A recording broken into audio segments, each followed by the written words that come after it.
આગળ વધીશું. ભારતની જમીન.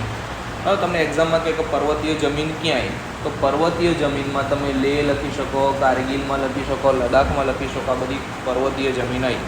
આ જે ઉપરની આ બધી જે જમીન છે, આ ભાગ જે છે થોડો બતાવું.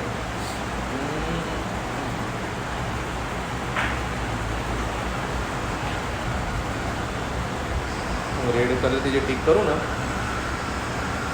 બધી એ જમીન છે, બરાબર. આ જે જમીન છે એ પર્વતીય જમીન કહેવાય, બરાબર. આટલું ઇઝી, બરાબર.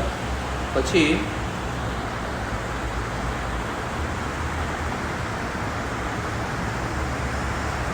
બીજી રણ પ્રકારની જમીન. તો રણ પ્રકારની જમીન જે વાદળી કલરથી કરીને આપ્યું છે ને, આસમાની કલરથી, એ બધી જમીન